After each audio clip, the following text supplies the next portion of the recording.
Programa Na Corda Bamba. Apoio Mega Supermercados. Tudo de melhor está aqui.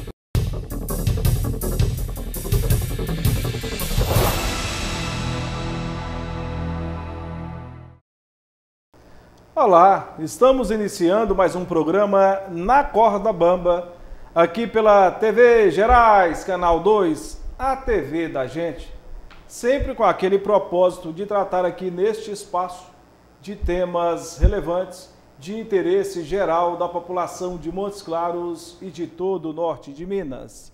E a nossa pauta hoje, ela é extremamente interessante, uma pauta que vai interessar a todo mundo.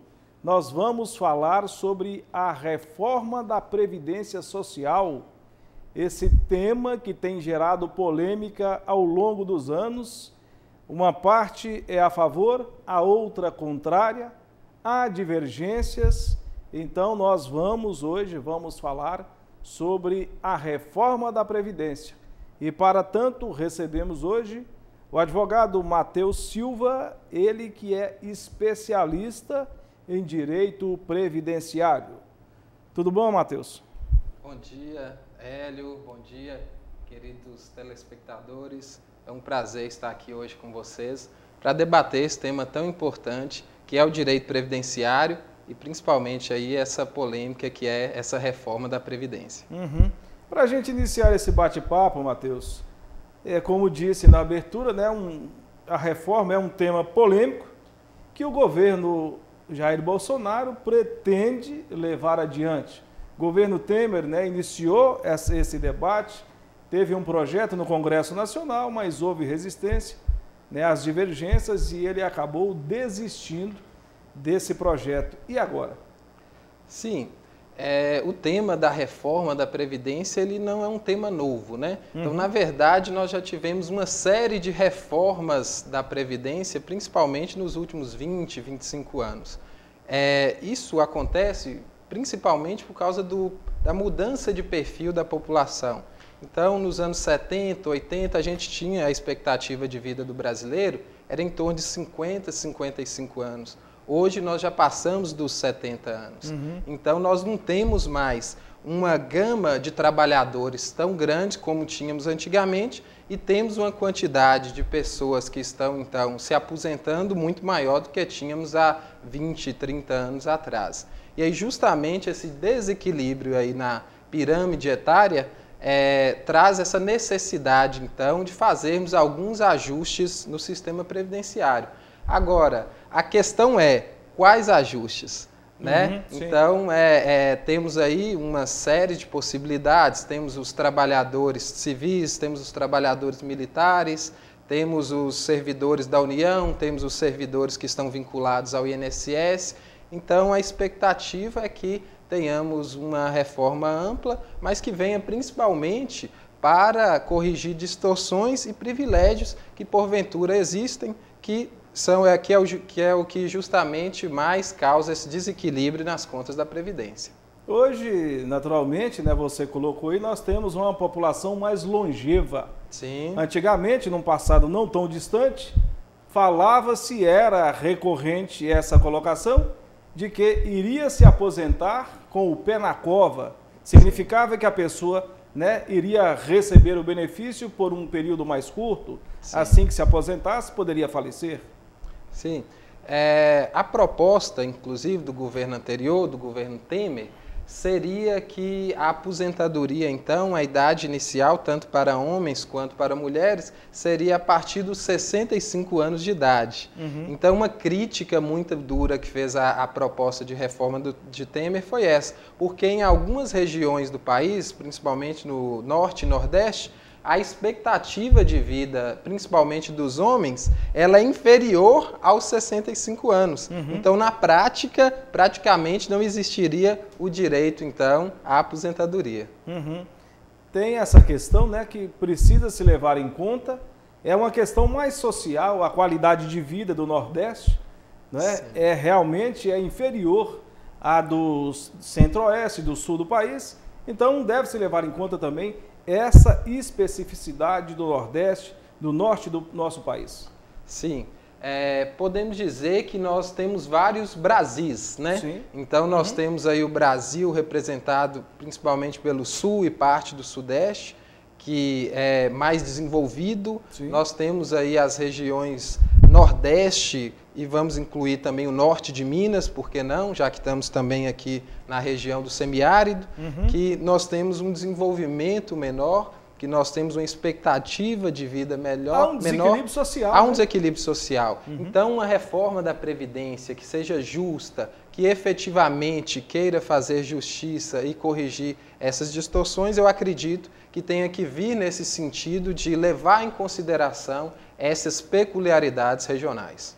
O governo tem alegado, e isso não é de hoje, que essa reforma tem que ser feita de qualquer forma. Do contrário, a Previdência não vai aguentar, iria quebrar e deixar de pagar os aposentados, e nem se falaria, naturalmente, né, em conceder novos benefícios. Até que ponto a gente pode acreditar que essa colocação do governo é procedente, já que há uma contraposição, principalmente das entidades de classe que defendem os trabalhadores, alegando que a situação não é essa que o governo tenta mostrar, tenta fazer crer à sociedade brasileira. Sim, nós temos aí, por assim dizer, uma briga dos números, né? Sim. Então, o governo apresenta determinados números, infla esses números aí, pegando e incluindo tanto na mesma conta benefícios previdenciários como benefícios assistenciais, inclui-se também os benefícios que são pagos aos servidores públicos, tanto civis quanto militares. Então, se tem um número bastante expressivo. E na hora de se falar das fontes de receita, o governo calcula apenas o que é arrecadado por parte das empresas. Mas nós bem sabemos, você também sabe, pela sua formação em Direito, que a Constituição não prevê apenas essa fonte de custeio para a Previdência Social. Então, nós temos vários impostos e contribuições sociais que são destinados, então, ao pagamento dos benefícios previdenciários. Então, quando a gente leva em consideração tanto os recolhimentos previdenciários por parte das empresas, dos empregados e dos empregadores, quanto também esses outros números referentes a esses outros impostos e contribuições sociais que a Constituição determina que sejam destinados à Previdência, então nós temos um equilíbrio um pouco maior nessa conta. Realmente existe um déficit, mas eu acredito que não seja assim tão grave quanto a que o governo apresenta. Então, nesse caso, a gente pode concluir que o governo apresenta números que não espelham a realidade, uma forma de pressão para se tentar aprovar mais rápido e com maior facilidade esse projeto no Congresso Nacional.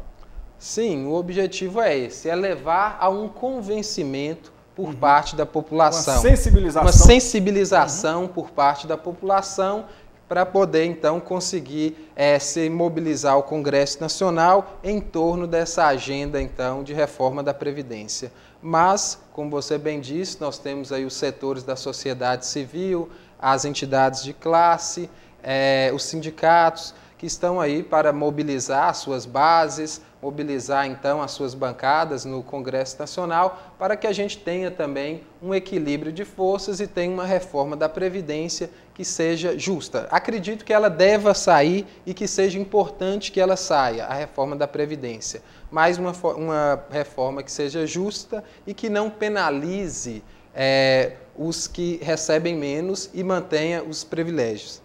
O temor, naturalmente, aí, Matheus, que a gente vê as pessoas externarem, é de que a reforma ela prejudique, de alguma forma, os trabalhadores, né? Notadamente, aqueles mais simples, que ganham salário mínimo e que é a maioria da população do nosso país. Sim. Então, o governo Bolsonaro ainda não apresentou a sua proposta de reforma da Previdência, mas uma das questões que estão sendo discutidas, que estão sendo levantadas e que a mídia está apresentando ainda de forma extraoficial, seria justamente a possibilidade de se ter o pagamento de benefícios previdenciários com valor inferior a um salário mínimo. Então, realmente eu acho que isso seria um absurdo. Espero que isso nem chegue a vir na proposta efetivamente. Mas é uma possibilidade que está sendo cogitada pelo governo, então que nós tenhamos o pagamento de benefícios previdenciários no valor inferior a um salário mínimo, enquanto nós temos aí alguns setores da população se aposentando com salários de 50, 60, 70, 80 mil reais. Então, realmente, nós temos que estar atentos para que realmente, mais uma vez, o trabalhador, aquele mais pobre, não seja realmente o mais penalizado. A parte mais fraca, né, no direito, nós falamos a parte hipossuficiente, né, que é a mais fraca na relação, né, capital e trabalho, ela, naturalmente, sempre é a mais prejudicada. Sim, exatamente. Então, um dado importante qual que é o sistema hoje previdenciário mais benéfico que nós temos no Brasil? É a aposentadoria do senador. Um senador se aposenta com apenas 8 anos. Então, automaticamente, quando o senador é eleito então, para um mandato, ao final do seu mandato, ele terá sua aposentadoria, que o valor é bem superior a um salário mínimo, né, Hélio? É realmente uma situação, né, que a gente precisa aí estar antenado, né, as entidades de classe precisam estar realmente mobilizadas e que haja um debate, né, um debate assim com todos os setores da sociedade em relação a esse projeto para evitar que os trabalhadores sejam efetivamente penalizados.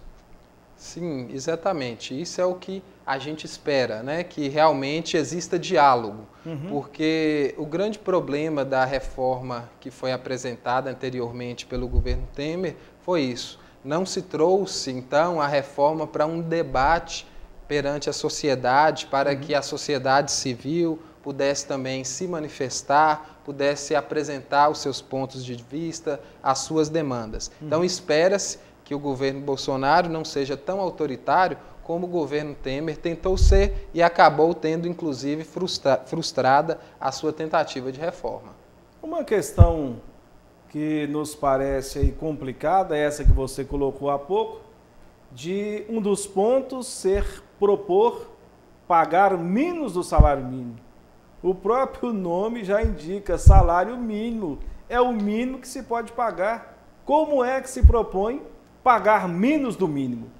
Então, o objetivo, a reforma da Previdência, ela toca em diversos temas constitucionais. E esse é um tema que está previsto na Constituição e que, para que seja objeto de alteração, nós vamos, então, precisar dessa alteração constitucional. A Constituição traz que tanto os benefícios previdenciários quanto os benefícios assistenciais, eles deverão ser de, no mínimo, um salário mínimo. Então, o objetivo é justamente esse, é se alterar a própria Constituição, trazendo essa possibilidade, então, de pagamento de benefícios em valor menor que o salário mínimo. Mas, naturalmente, né, imagino que a sociedade brasileira, as entidades de classe, defensoras dos trabalhadores, principalmente, devam se mobilizar no Congresso Nacional para evitar que pelo menos esse ponto seja aprovado, né? Que haja uma mudança aí nesse ponto que prevê essa redução.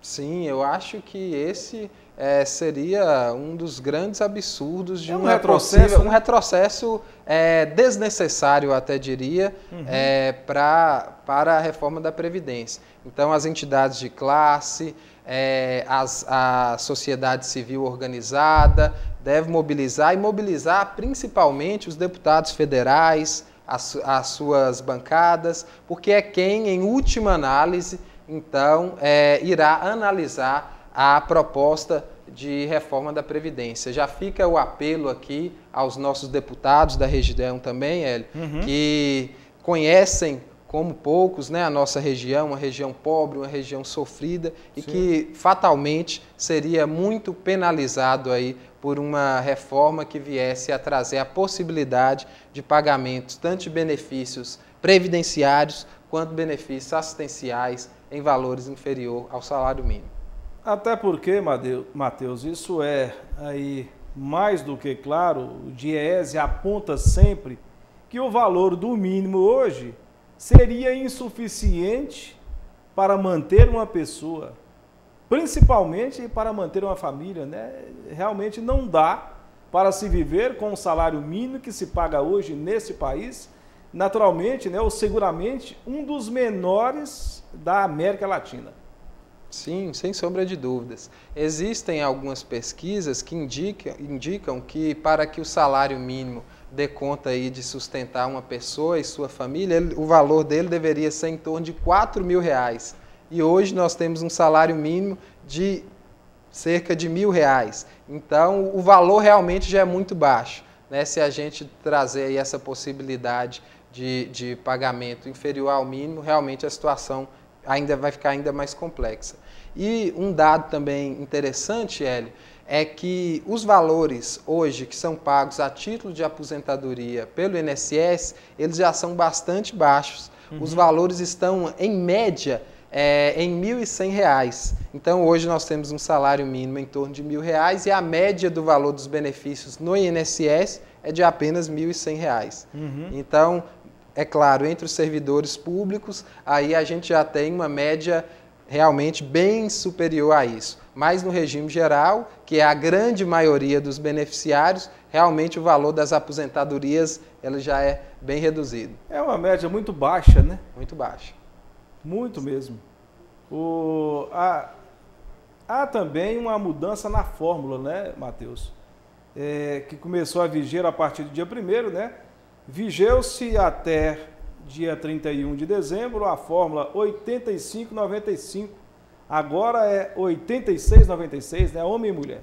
Sim, é porque na própria alteração legislativa que nós tivemos ainda na época do governo Dilma, se trouxe essa possibilidade, então, de acordo com o aumento da expectativa de vida, irá então se aumentando esse período aí mínimo para a aposentadoria por tempo de contribuição. Então essa é uma regra que é válida, né, que se soma a idade do segurado mais o tempo que ele tem de contribuição para se chegar então a uma aposentadoria sem aplicação do fator previdenciário, que é um fator de redutor do valor das aposentadorias. Então, como houve uma nova tabela então do IBGE da expectativa de vida do brasileiro, o brasileiro então está vivendo um pouco mais e automaticamente, como previa a lei, se aumentou então o tempo necessário de idade de contribuição para que o trabalhador tenha acesso então a esse benefício de aposentadoria por tempo de contribuição sem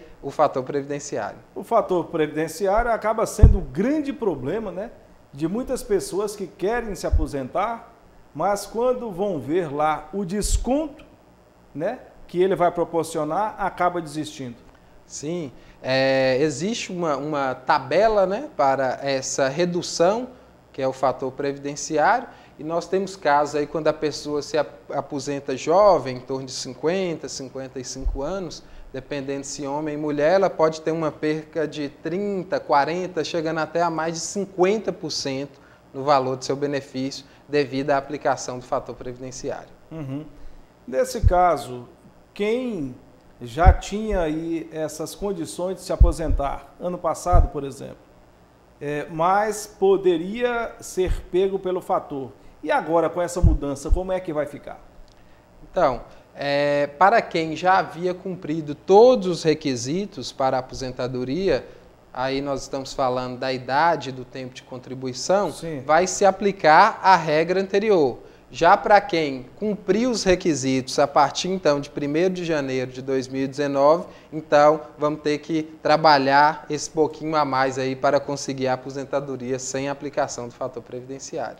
Um exemplo, alguém que até ano passado tinha 55 anos e 35 de contribuição.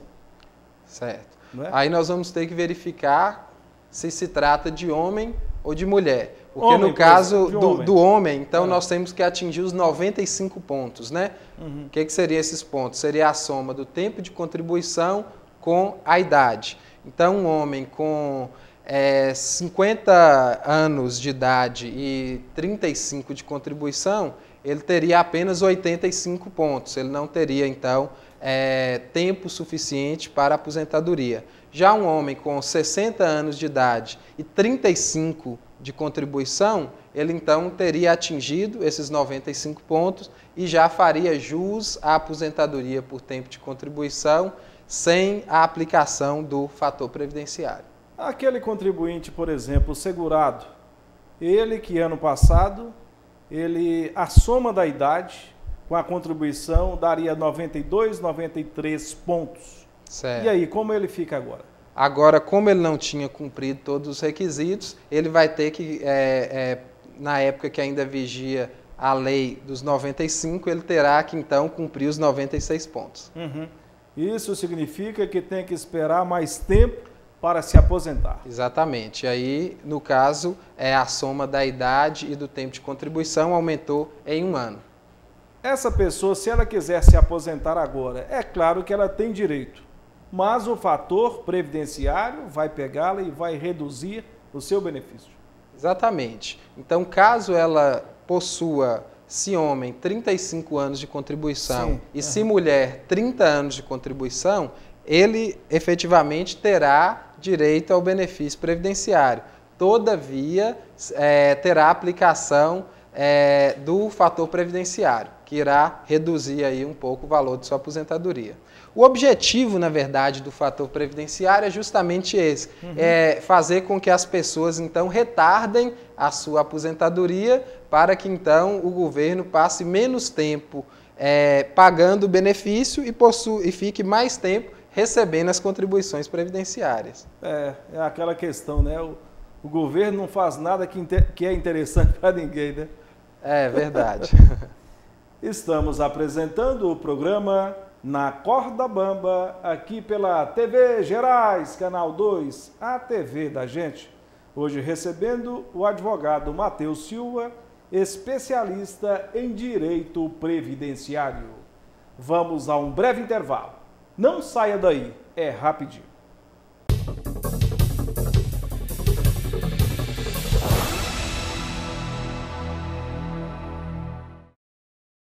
É muito bom fazer compras no Mega. Aqui a gente encontra de tudo. Legumes e frutas são sempre fresquinhos. O atendimento é excelente. E agora tem estacionamento. Mega Supermercado, valorizando você.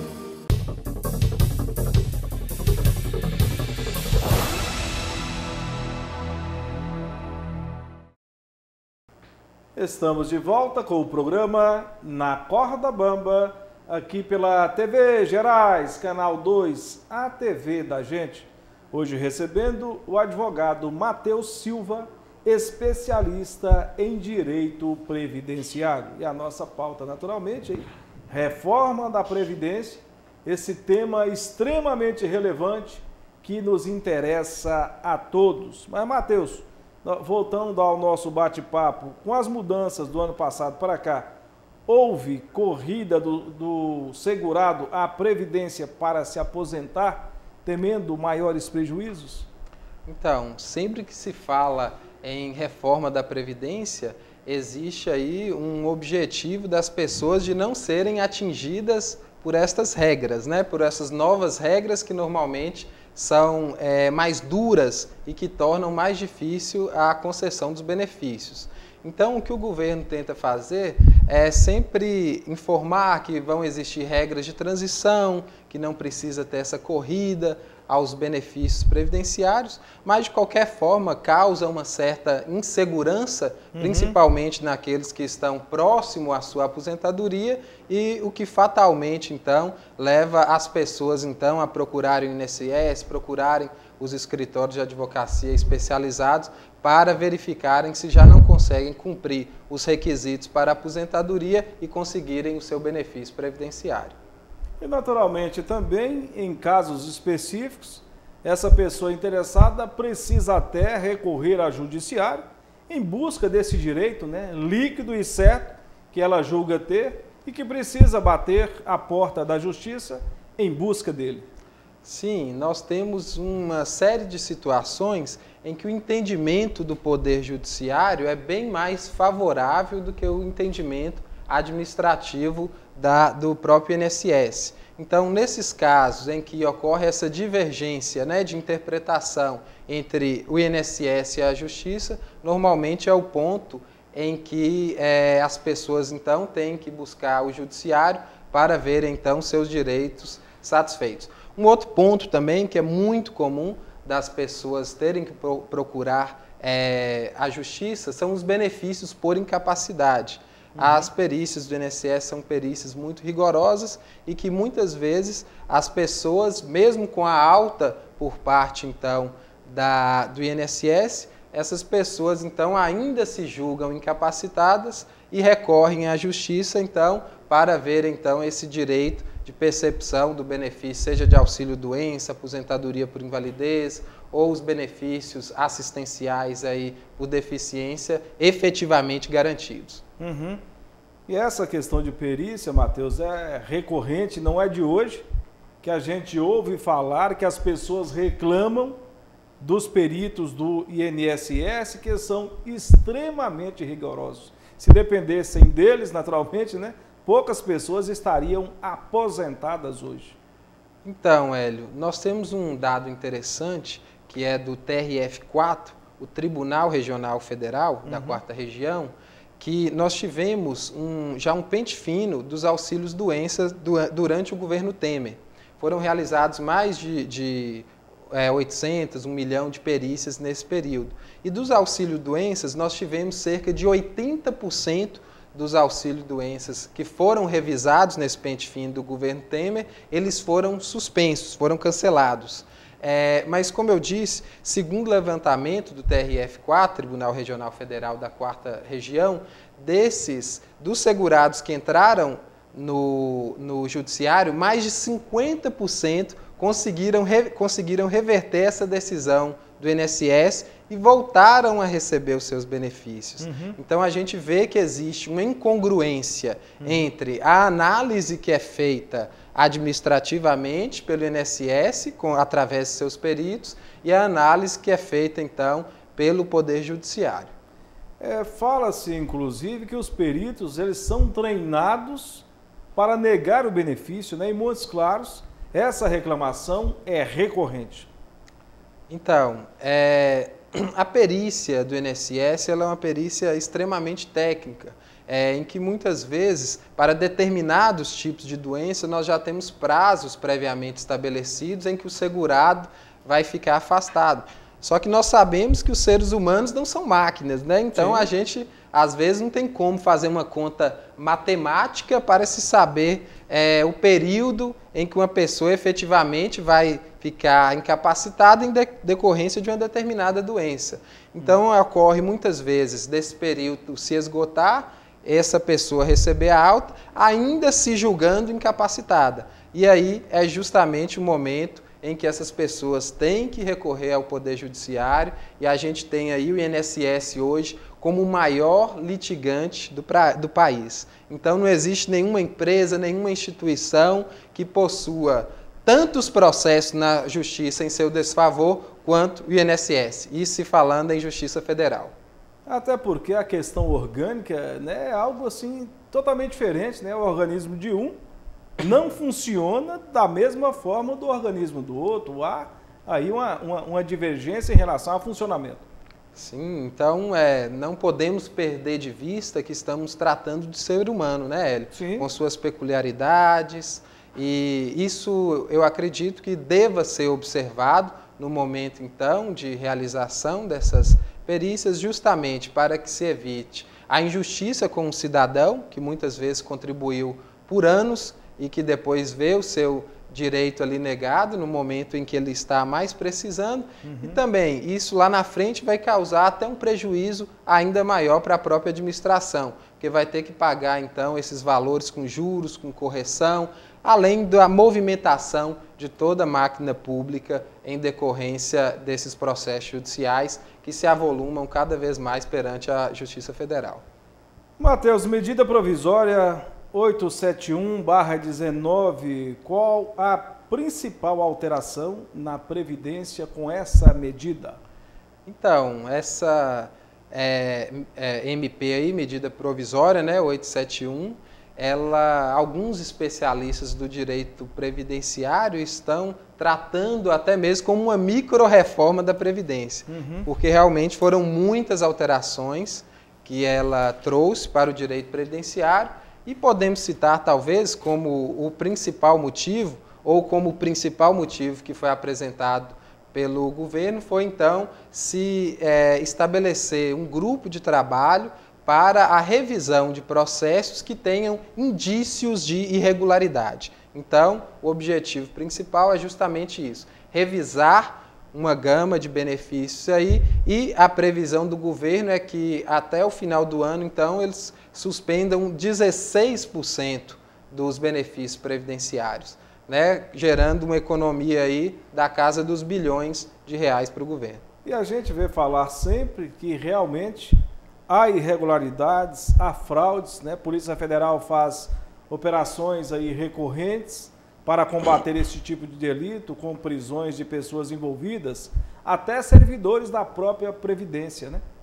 Então, hoje o INSS ele se aperfeiçoa cada vez mais no combate a essas fraudes. E isso é muito importante e é muito válido, e eu diria que é um ponto positivo que essa medida provisória 871, então, trouxe para o ordenamento jurídico. Hoje nós temos um grupo de trabalho, inclusive, entre o Ministério da Previdência Social, o INSS, a Polícia Federal, o Tribunal de Contas da União, a Controladoria Geral da União, que visa justamente, então, cruzar esses dados, essas informações, então, para se verificar, utilizando inclusive da eletrônica, utilizando os meios informáticos, para se chegar, então, a esses benefícios com suspeita de fraude, e que possam realmente, efetivamente, virem a serem cancelados e as eventuais pessoas aí que cometeram esses crimes devidamente punidas. Então a gente poderia dizer, Matheus, com a edição dessa MP,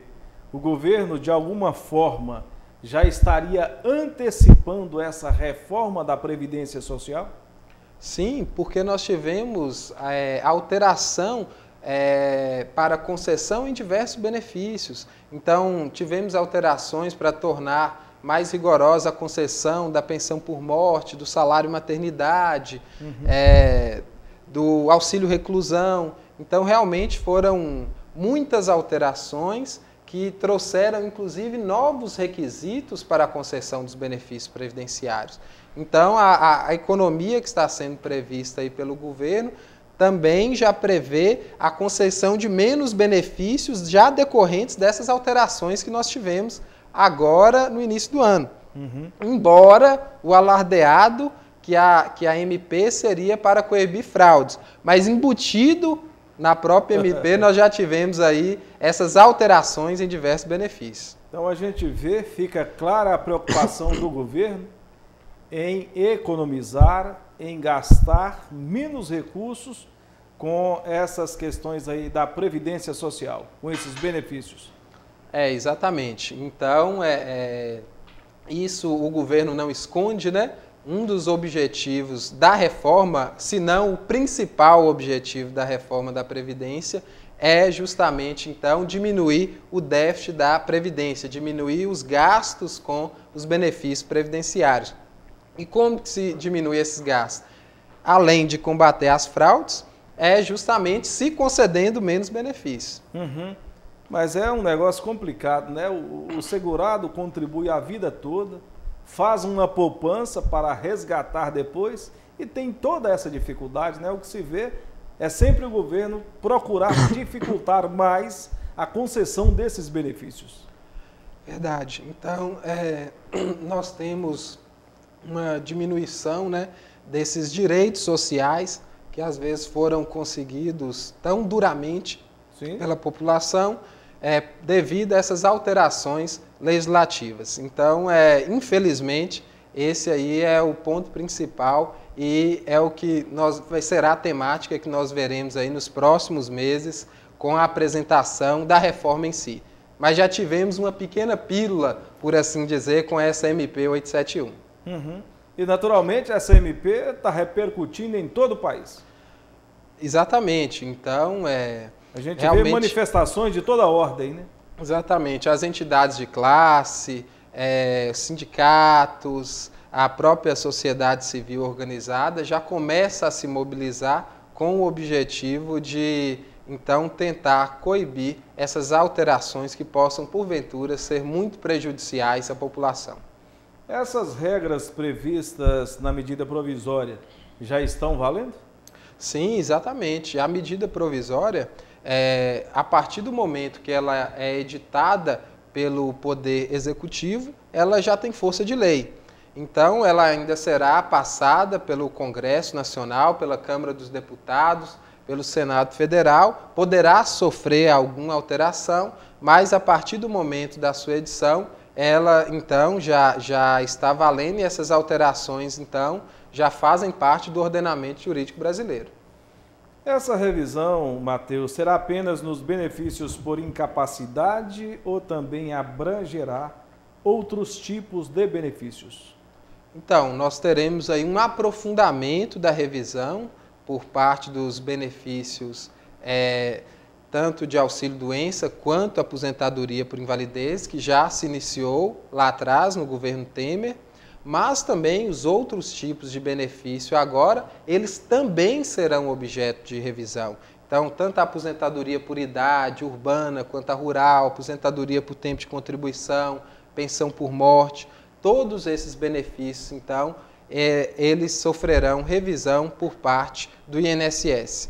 E um ponto importante aqui a se frisar é que apenas os benefícios dos civis que serão revisados. Isso é uma crítica que, inclusive, parte da sociedade está fazendo, né? Não se sabe exatamente o motivo, mas pelo menos nesse primeiro momento, apenas aí os benefícios dos civis serão revisados e não dos militares.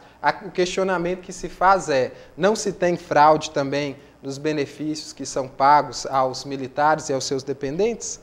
Então, realmente, eu acredito também, esperamos que seja apenas nesse primeiro momento que os civis foram contemplados, que em um segundo momento, então, também esses benefícios aí por parte dos militares sejam revisados e aqueles que eventualmente não possuam direito sejam cessados, assim como ocorrerá com os benefícios pagos aos civis. Segurados de qualquer idade poderão ter seus benefícios revisados? Sim, existia uma previsão que quem estivesse recebendo os seus benefícios há mais de 15 anos e possuísse mais de 55 anos de idade, não poderia ter o seu benefício revisado, seu benefício cancelado. Essa norma, ela foi então revogada pela medida provisória 871 de 2019 e mesmo aqueles com mais de 55 anos de idade ainda assim poderão ter seus benefícios revisados e cancelados. O que pode ser um problema grave, um problema social grave, né? Tendo em vista que dificilmente uma pessoa aí com seus 55, 60 anos, que já está afastada do mercado de trabalho há mais de 15 anos, conseguirá um emprego, então, para garantir sua subsistência. O governo, com isso aí, pode aumentar os problemas sociais em nosso país. Sim, esse é um grande problema, né? Uma grande preocupação que eu acho que toda a sociedade aí tem que ficar atenta e é uma norma que já está em vigor, que já está valendo e que esses benefícios já poderão ser, a partir de hoje, revisados pelo INSS. Mas parece que não é esta a preocupação do atual governo, né? Exatamente. Realmente, o governo chegou assim com um ímpeto muito forte para conseguir reduzir gastos. Mas o Estado, eu penso que não tem que pensar apenas na questão econômica. Também temos que ter um equilíbrio com a questão social. Afinal de contas, o Estado só se justifica a partir do momento que consiga dar uma qualidade de vida aos seus cidadãos. né? Então, nós temos que tentar equilibrar tanto a questão econômica quanto também a questão social. E, naturalmente, isso aí, repito, né, poderia ou poderá influenciar diretamente no recrudescimento dos problemas sociais no Brasil, né? Principalmente no Nordeste brasileiro, onde, repito, a situação é mais crítica. Até o salário mínimo lá é diferenciado, né? Sim.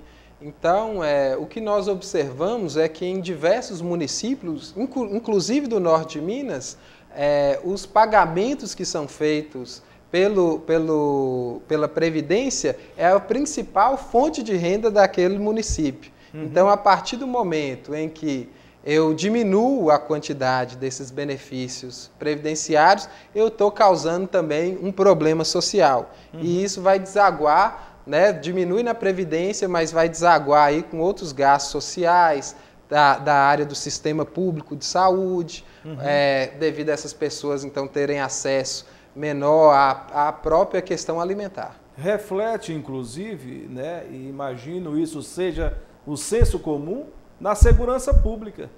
Também. Porque a partir do momento em que nós não temos essa pessoa devidamente amparada pelo sistema de regime previdenciário, uma possibilidade que ninguém pode negar, que nós não podemos negar, é o caminho da marginalidade, sem sombra de dúvidas. Estamos apresentando o programa Na Corda Bamba, aqui pela TV Gerais, Canal 2, a TV da gente. Hoje recebendo o advogado Matheus Silva, especialista em direito previdenciário. Vamos a mais um breve intervalo. Não saia daí, é rapidinho.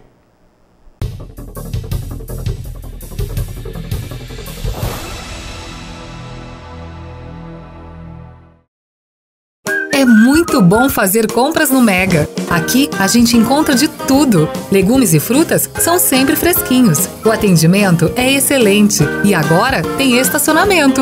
Mega Supermercado, valorizando você.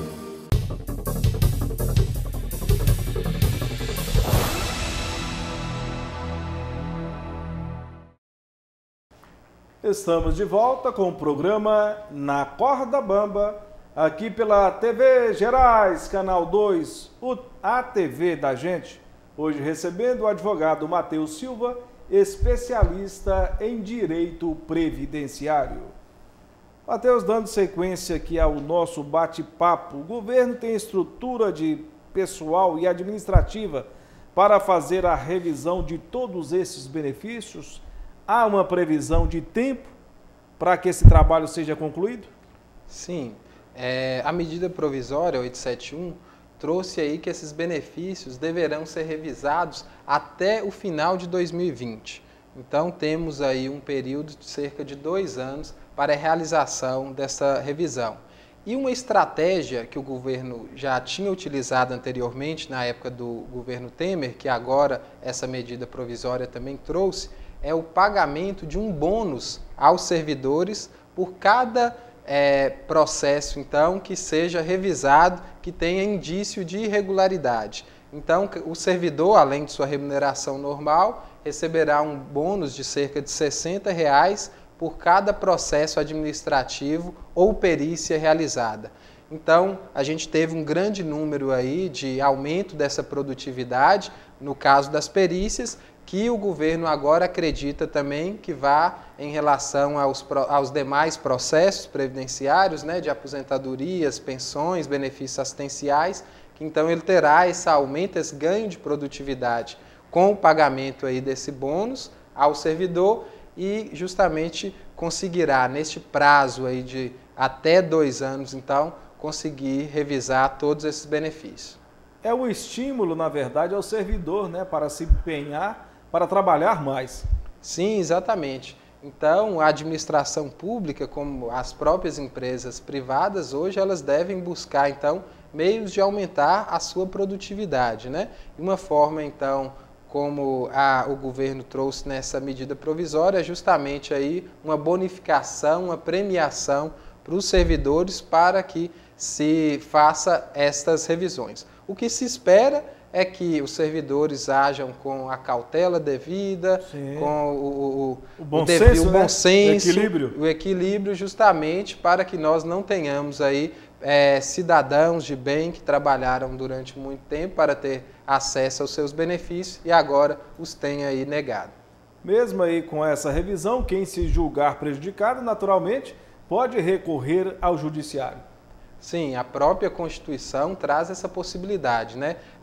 O princípio da inafastabilidade do Poder Judiciário. Sempre que o cidadão se julgar, então, prejudicado por algum ato da administração pública, ele poderá, então, levar este seu questionamento ao Poder Judiciário, que, então, terá, então, esse poder-dever de analisar e, se for o caso, revisar esse ato aí de cancelamento indevido da aposentadoria.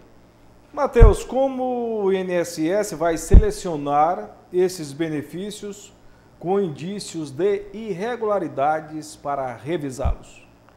Então, em relação aos processos de auxílio-doença e aposentadoria por invalidez, a expectativa é que todos os benefícios que estejam sendo pagos há mais de 6 meses e que não tenham tido revisão ainda, que sejam objeto de revisão. Então, a pessoa está recebendo uma aposentadoria há mais de 6 meses, ou um auxílio-doença há mais de 6 meses, e esse benefício ainda não foi objeto de revisão. Então, essas pessoas serão convocadas pelo INSS para que, então, possam passar por perícia médica. Em relação aos demais benefícios, pensão por morte, aposentadoria por tempo de contribuição, salário maternidade, entre outros, aí o governo se utilizará do cruzamento de dados entre órgãos governamentais. Como a gente disse anteriormente, nós temos aí dados do TCU, do Tribunal de Contas da União, dados da Controladoria Geral da União, da CGU, que trazem, então, essa possibilidade, né, de alguns benefícios estarem sendo mantidos de forma irregular e o governo, então, irá se debruçar, primeiramente, justamente, então, nesses benefícios com indícios de irregularidade. Houve alguma alteração nas regras para a concessão de algum benefício previdenciário? Sim, tivemos diversas alterações, como a gente disse anteriormente, né? Então, tivemos alteração aí, principalmente na pensão por morte, no salário maternidade, nos benefícios de auxílio-doença, no auxílio-reclusão.